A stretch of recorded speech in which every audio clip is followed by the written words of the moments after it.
अस्सलाम वालेकुम दोस्तों की हाल चाल है। सब खैर खरीयत है। तुसी वेखदे पे हमारा वतन पंजाब टीवी। मैं थोड़ा मेज़बान अली शेर जिमें कि डेली निस्बत ना दोस्तों वीडियो मिलती है, इंशाल्लाह मिलती रही।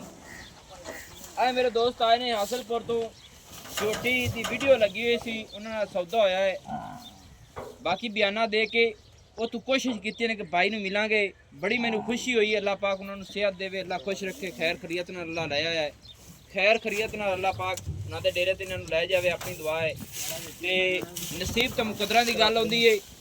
लोकल आप कदे जिंदगी च नहीं रखा तो ना ही रखना है, क्योंकि रिजक सोने रब को अल्लाह पाक सबनूं देवे, अपनी दुआ है। अलहमदुलिल्लाह झोटी सी 4.5 महीने की क्लीयर जी असी आदे तरफों देंदे पे हैं। झोटी जलर कटी खड़ी है।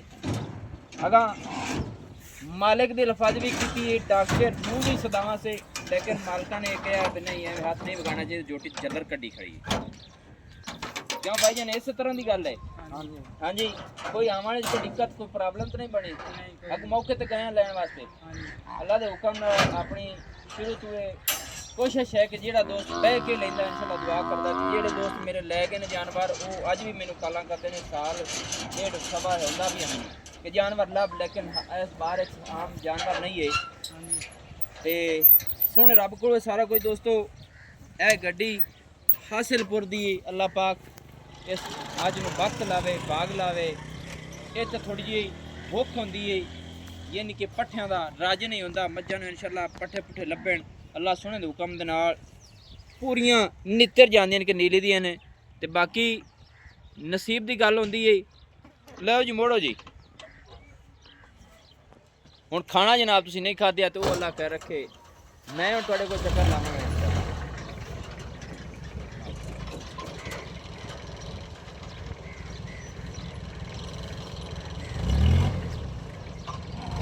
पूरा व्यू नहीं लिया मेरे पास। नहीं लिया।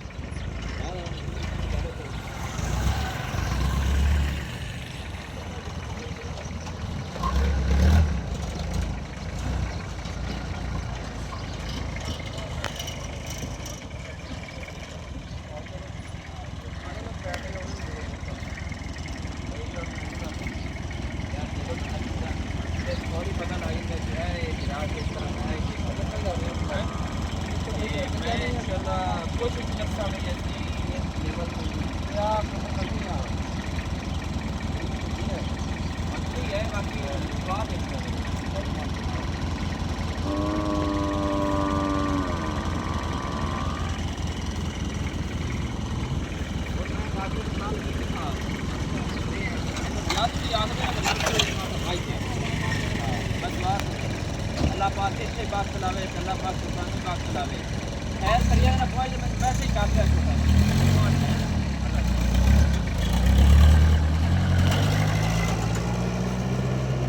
दोस्तों। अपना होता 0301 किलो जिला अपना पाक पतन शरीफ डाक करना होता। दोस्तों की खातिर अच्छी और बेहतरीन वीडियो लेकर हाजिर होंगे। अल्लाह हाफिज़। पाकिस्तान जिंदाबाद, पाक आर्मी जिंदाबाद।